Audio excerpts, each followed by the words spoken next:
praise you with all of my heart.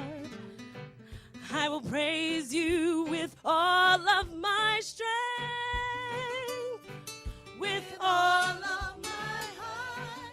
With all of my strength. All of my hope is in you. My life is in you, Lord. My strength is in you, Lord. My hope is in you, Lord. It's in you. It's in you. My life is in you, Lord. My strength is in you, Lord. My hope is in you, Lord. It's in you. It's in you. I will praise you with all of my heart. I will praise you with all of my strength. With all of my heart. With all of my strength. All of my hope is in you. My life is in you, Lord. My strength is in you, Lord. My hope is in you, Lord. It's in you. It's in you. My life is in you, Lord. My strength is in you, Lord. My hope is in you, Lord. It's in you. It's in you. Great change since I met God. Great change since I met God. Great change since I met God. There's a great change since I met God. Great change since I met God. Great change since I met God. Great change since I met God. There's a great change since I met God. My life is in you, Lord. My strength is in you, Lord. My hope is in you, Lord. It's in you. It's in you. My life is in you, Lord. My strength is in you, Lord. My hope is in you, Lord. It's in you. It's in you. It's in you.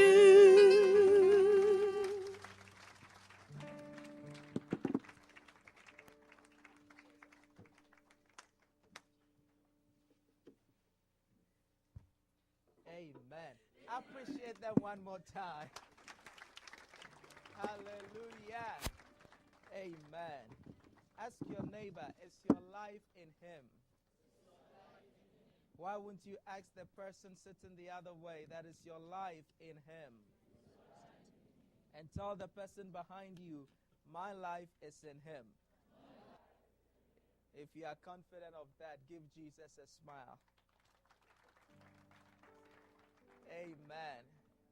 Well, it's good to be with you again after missing you for 2 weeks. Wow, it looks like it's been eternity for me.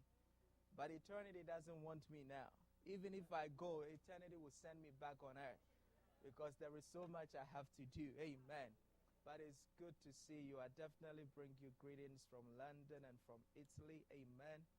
I preached the first weekend in a church called Dominion Bible Church in London. Actually, it's in southeast London. Pastor Philip Ayi, we had a good time over there and spent 5 days with him. And then I went over to a place called Brescia, flew in through Verona, and it's in Italy. We preached over there, had the opportunity to speak with a group of pastors the Friday, and then the Saturday preached to the congregation, and Sunday morning preached to the congregation. And the Spirit of God moved. We had a good time. Amen. One thing that I noticed in Italy, I prayed that the church in the United States will adopt that. There was a guy that was assigned to drive me around. And funny enough, he's an old schoolmate. And we just haven't seen him in eternity, if you will. And he used to be more radical. I used to be radical, but more radical than I am. And interestingly, he doesn't attend the church that I was preaching at, but he's a very good friend to the pastor, to the extent that the pastor couldn't trust anybody in the church to assign to me. So assigned this guy who didn't know that it was somebody he knew, years ago. And he is so loyal to his church also, though he's just an ordinary member of the church. So the Friday morning, I like to buy one thing too. So the Friday morning, we go buying. I won't call it shopping. We go buying and, threw a lot of resources away. And around 12 o'clock, they lead us about 6 hours.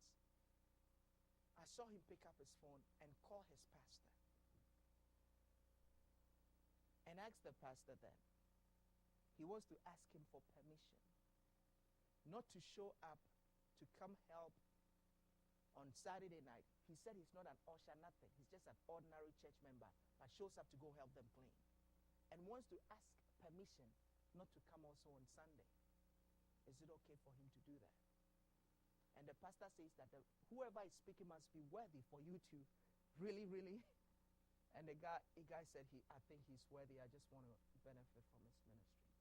And the pastor said, yes, I excuse you. The pastor said, the fact that you wanted to go listen to this guy, I want to meet the guy. And that's also another network, another door opening right there. But it shocked me. So later on, when I was leaving, I left the Monday morning. He was bringing me to the airport, and I said, I have something to ask you. Why did you decide to do that? You are not a church leader, nothing. In the United States, church leaders won't show up, they won't call the pastor. Left alone ordinary church members. I said, Lord, I pray that people will catch that attitude. And he said, because of that, so I asked him that, what is your whole motivation? He said, I feel that when the pastor sees me when he's preaching, something happens to him for him to preach good. So I'll just show up for something to happen to him to preach good. But I interpreted it differently, that's loyalty. That's faithfulness, somebody that can be counted upon. Not a church leader, doesn't serve in no ministry, just an ordinary church member. So I'm going to come in with a very radical housekeeping stuff. We'll come and clean house from today. Amen. We want to clean our house, can't we? Yes. We will clean our house with all seriousness.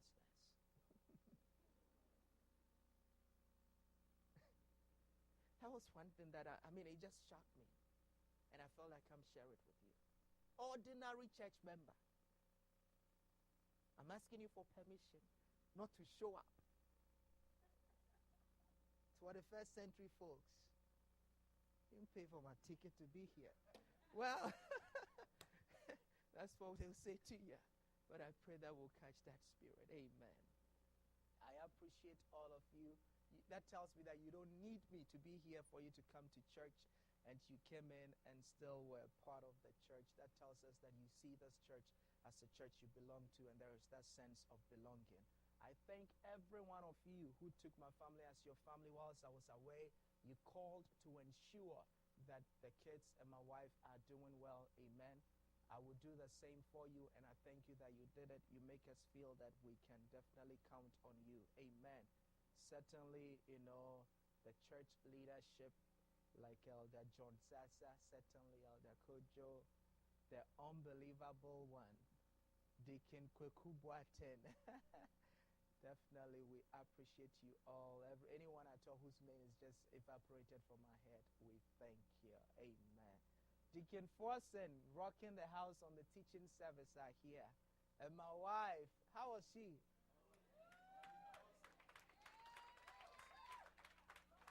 Somebody had the guts and went to our website and sent me an email that is